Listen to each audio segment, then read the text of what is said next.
Knicks dominate 76ers to win NBA playoffs second round Game 1. Jalen Brunson goes for a game-high 35 points, with Game 2 back in New York on Wednesday. Knicks too hot to handle for Philadelphia.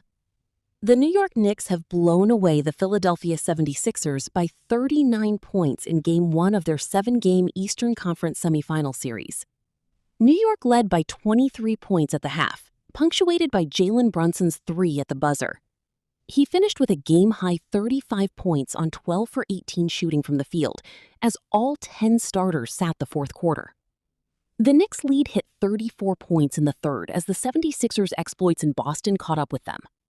Paul George led Philadelphia with 17 points, but you had to go back to 3:21 in the first quarter for the last 76ers lead.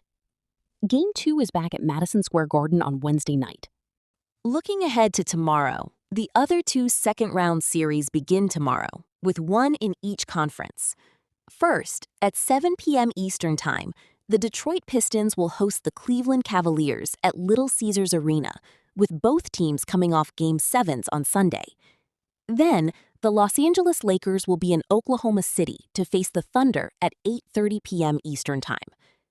The Athletic will have live coverage of the clash in Oklahoma City, which will begin at 3 p.m. Eastern Time. It's hard to write up a list of what went wrong for the 76ers in their Game 1 loss to the Knicks. It would take too long. In short, the answer is everything. Philadelphia will have to clean up so much ahead of Game 2, but a few things top the list. They'll need to find a way to open up the floor for Tyrese Maxey on offense. He was mostly quiet in Game 1, and he never developed a flow to try to punish the Knicks at the rim. The Sixers will also need to limit their turnovers. They had 19 in Game 1, but so many seem to be live ball turnovers, which the Knicks thusly turned into points in transition. It's tough to hang if the offense is broken and the other team is getting easy bucks off your mistakes. The Knicks' defense was very good at bottling up the 76ers, especially flummoxing Joel Embiid as they sent delayed doubles and crossed him up at times. About the only thing that went well in Game 1 was the proficiency that Embiid drew fouls on the Knicks in the first quarter. Otherwise, it's back to the drawing board for Nick Nurse and co. The Philadelphia 76ers are going to have to do something to keep star center Joel Embiid out of the line of fire defensively. In Monday night's Game 1, the New York Knicks put Embiid into pick and roll on every possession, and Embiid's limited mobility didn't allow for him to help and recover in time on Karl-Anthony Towns. A big change in this series is Boston didn't have the offensive personnel to draw Embiid out of the paint and make him work.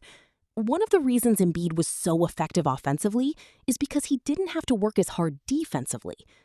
If Game 1 of this series says anything, it's that it will clearly be a different challenge for Embiid, who didn't move well for much of Monday night.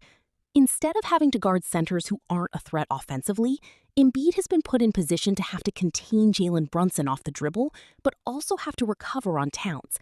There were way too many possessions where he wasn't able to do that on Monday night, and it's one of the reasons the 76ers as a whole played one of their worst defensive halves of basketball in a long while.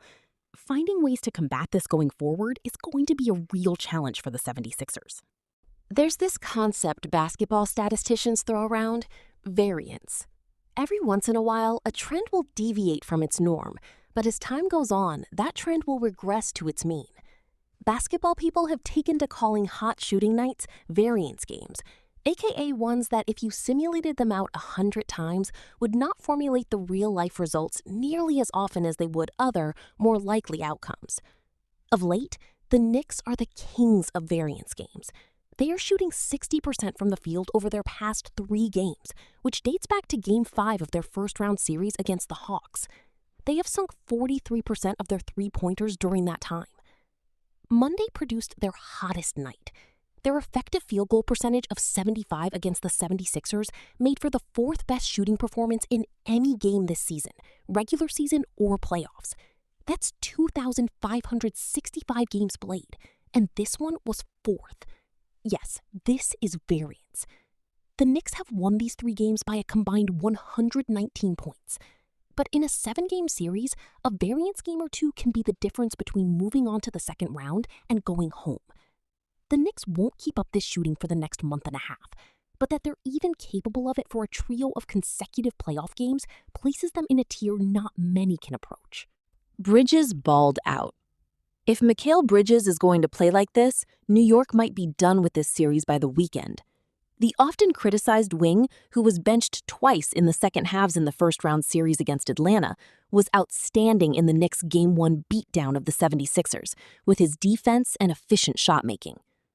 Coming into the series, the primary question for New York was how would it slow down Tyrese Maxey? Bridges got the assignment and made life difficult for the All-Star guard. Bridges stayed tight while chasing him around screens, used his length to disrupt the passing lanes, and stayed attached to his hip when he had the ball. On offense, Bridges knocked down his spot-up jumpers and was even used as a ball handler to facilitate offense. He finished the night with 17 points on 7 of 10 shooting. If Bridges is able to disrupt Maxey to this degree, Maxey had just 13 points on 3 of 9 shooting and 4 turnovers, it's hard to see how the 76ers have a chance in this series. Furthermore, with the way Jalen Brunson, OG Anunoby, and Karl Anthony Towns are scoring, Bridges getting into double digits every night is going to make New York nearly impossible to guard. This is the Bridges New York traded 5 first-round picks for, efficient on offense and disruptive on defense.